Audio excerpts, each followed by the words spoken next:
Hey guys, how's it going? My name's Lois and welcome back to Peglin. In the last episode, we got started with this game, which is a roguelike, so every time is going to be a little bit different. And yeah, we didn't get very far. We didn't get past the first area, which was kind of a bummer, but we're going to try again today and see how we fare. So let's just jump into it.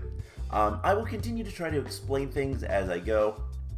Hopefully this game is making sense to you guys, because it is, until you actually get going with it and kind of get used to it, it is kind of a lot of information all at once. But boosts. Gardener gloves, 10 damage, additional to plants. Ooh, that is a really good thing.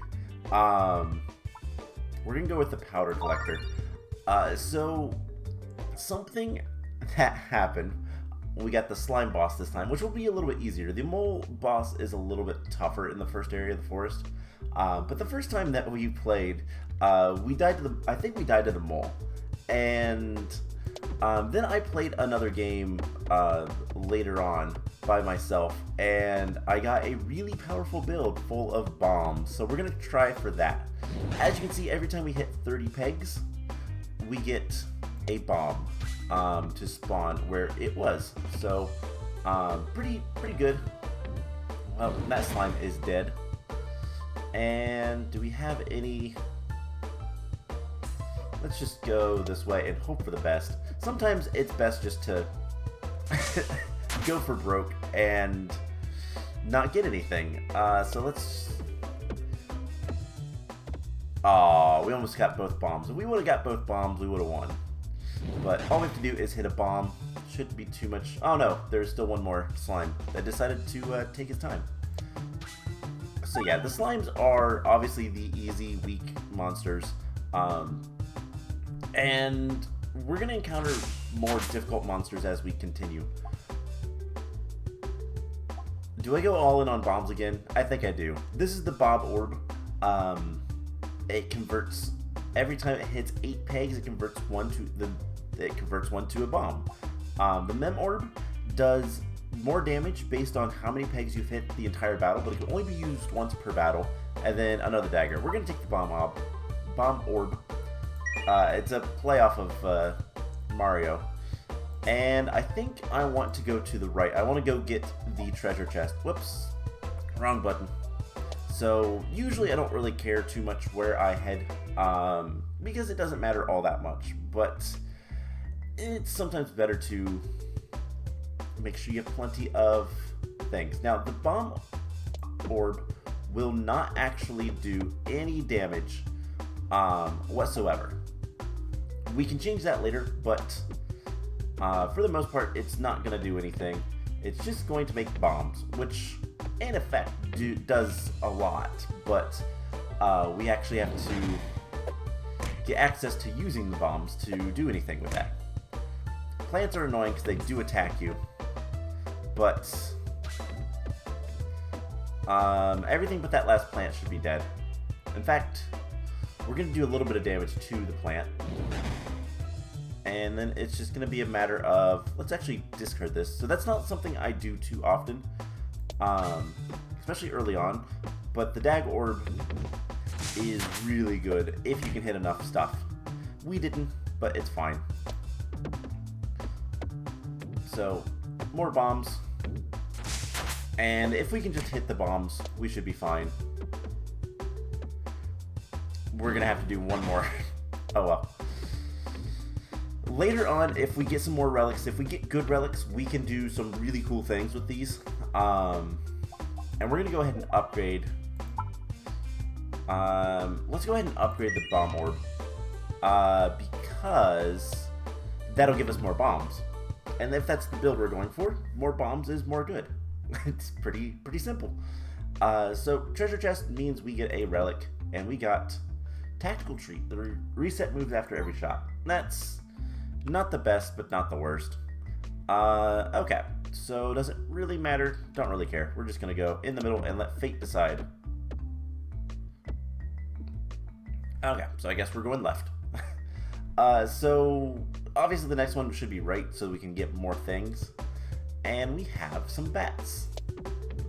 The bats are a little bit annoying, but it's not too bad. And hopefully we can... Well, we did a decent amount of damage to the first one. And let's just try to get some bombs out. And... cool. We get at least a couple of bombs. But of course our bomb orb doesn't do anything. It's kind of unfortunate, but is what it is. So I really enjoy this game. I can't overstate that enough. Understate that enough? I don't know. I can't say that enough. This game is fantastic and I love it.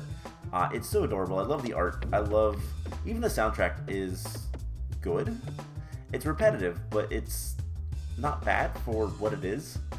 I mean, this game is very simple.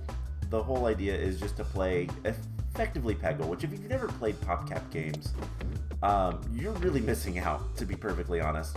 A lot of the old PopCap games, so like Plants vs. Zombies, the first one, the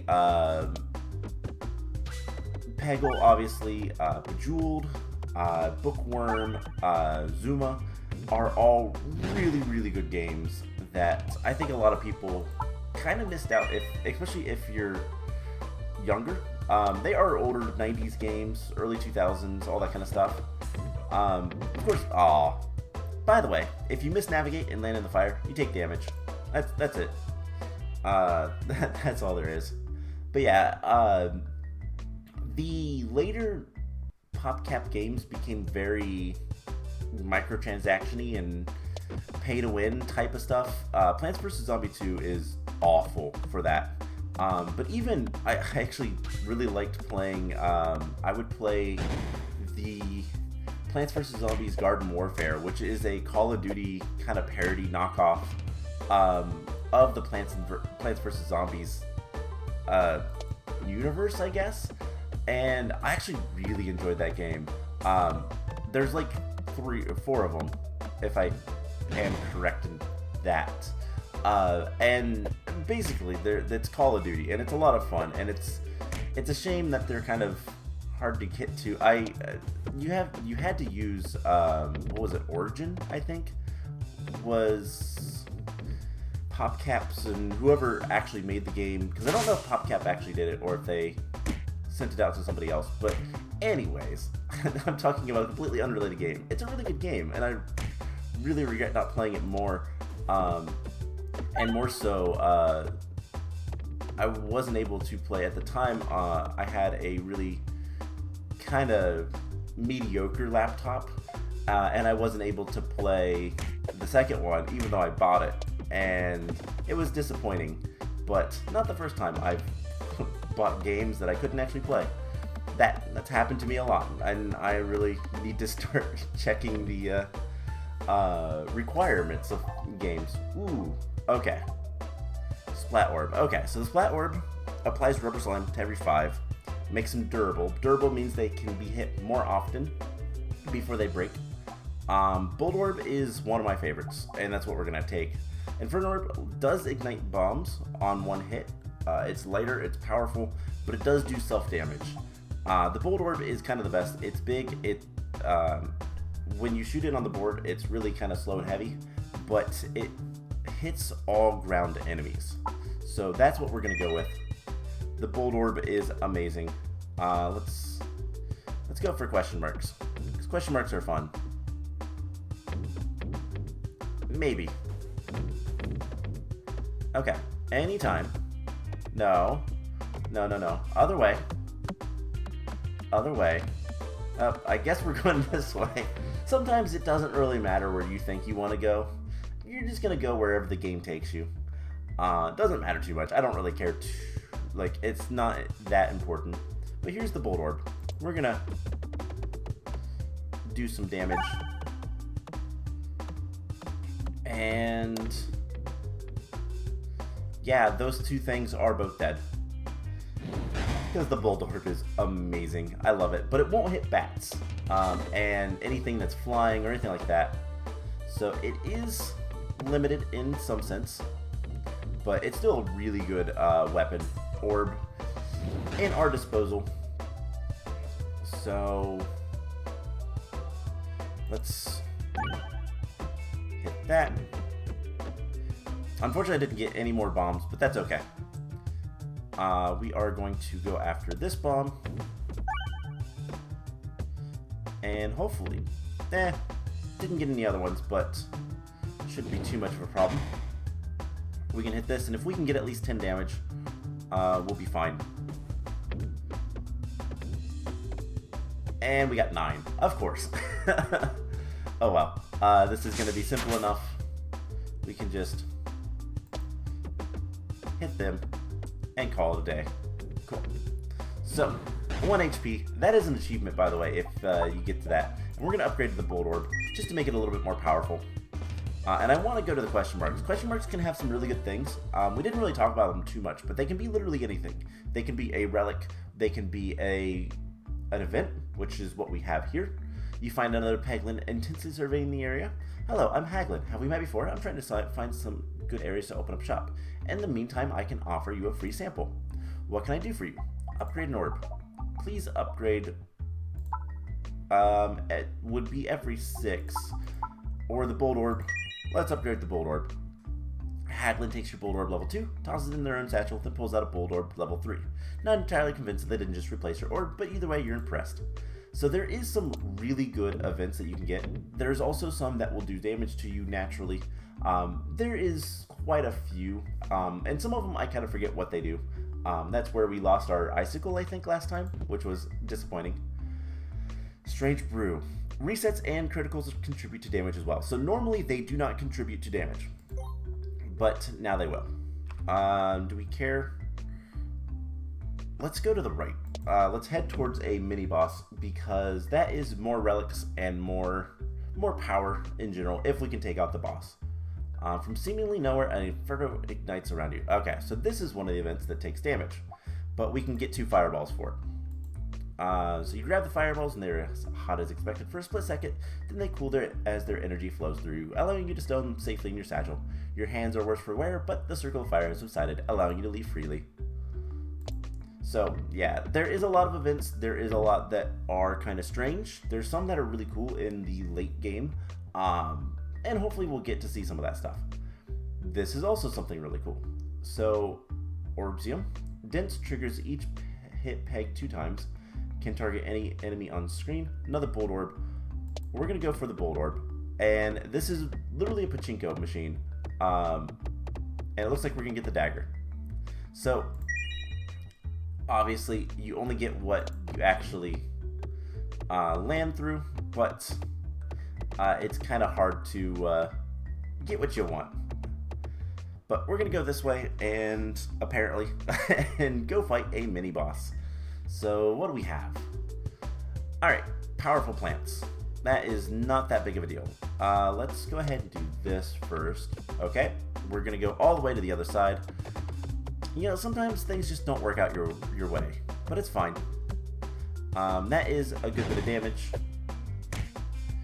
And we're just going to get some bombs. We're going to get a lot of bombs. Perfect. So there is 100 damage pretty quickly.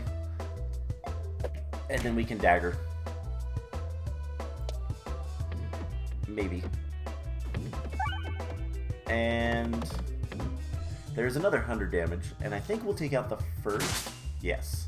So all we have to do is hit a single bomb. And we'll be fine. And because it's an Inferno Orb, we only have to hit a bomb once. And we win. So we're going to upgrade an orb. Let's go ahead and if we upgrade one of these, it'll do a lot more damage, but let's get more bombs. Ooh, okay. So the pocket watch, the longer the orbs are in flight, so the longer it takes an orb to get to the bottom of the screen, the more damage it does, or if we hit more criticals, they do more. So we're going to actually take the pocket watch because I'm looking for a specific item that would be really, really good for this build. And hopefully we can find it, but if not, we'll live. So let's see. This area is not too bad. We're going to just probably form a lot of bombs. Perfect. So obviously the orb doesn't actually do anything, and we don't want to hit any more bombs, but as you can hear every time,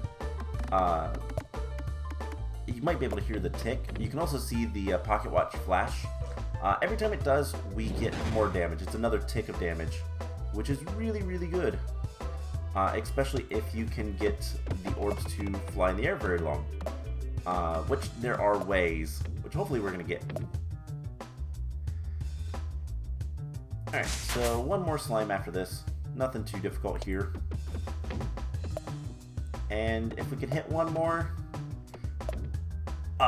so close. That was close, but oh well.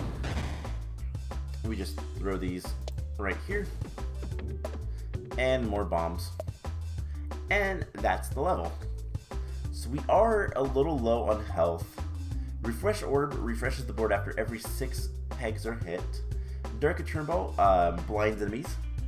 It does have a chance to make them miss attacks.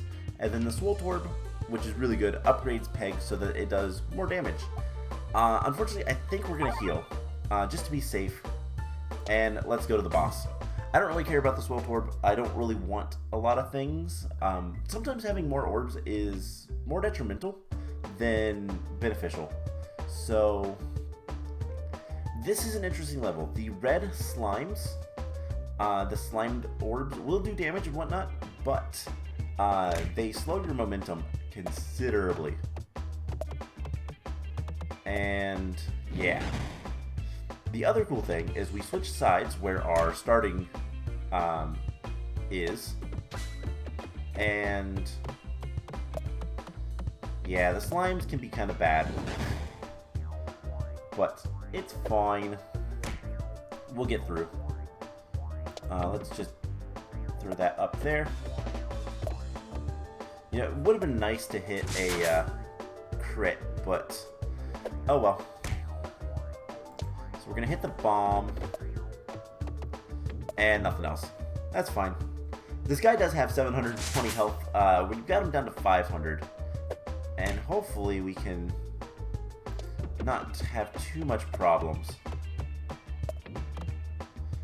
Do those not count as pegs? Interesting. I know they count as damage, but I guess they don't count as for the bombs.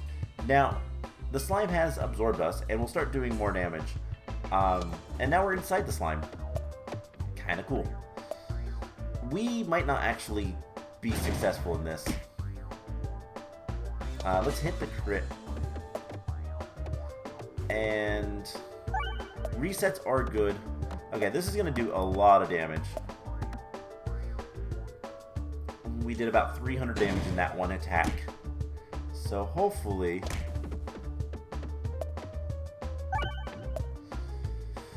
that's going to be enough. Cool. So we defeated the first boss. We can get a new orb. And I think I'm going to go for the refresh orb. Let's go with the splat orb. And, ooh, okay. Okay. Decisions. So first thing is a sapper sack. This deals 2 times damage to enemies. It also converts them to red bombs, which have 150 base damage, but does 4 damage to ourselves. That's really, really tempting. But can be really bad. We can nearly kill ourselves very easily. I hate trying to say this word. Matryoshka shell. It's the Russian dolls thing. Every shot has multi-ball, but gets a -2/-2 attack. That is both really good, because multi-ball is really powerful, but less attack. To the extent that a lot of stuff will do 0 damage, both as normal and criticals. And then the Wand of Ultimate Power. Attacks deal 2 times damage, but take 2 damage for every 15 peg hits. I think we've got to go with the Sapper Sack. So with that, we have completed the forest. And that is actually going to be where we end off this episode. I figure let's kind of break it up based off of the areas. There's 3 areas. We can get 3 episodes out of a full run, and they'll be about 20 minutes. This game is pretty long to play through, but it should be fine. So that is where I'm going to leave you today. After beating the slime, we will continue to the castle area next time. So I hope you guys enjoyed this, and I will see you guys in the next one. Bye!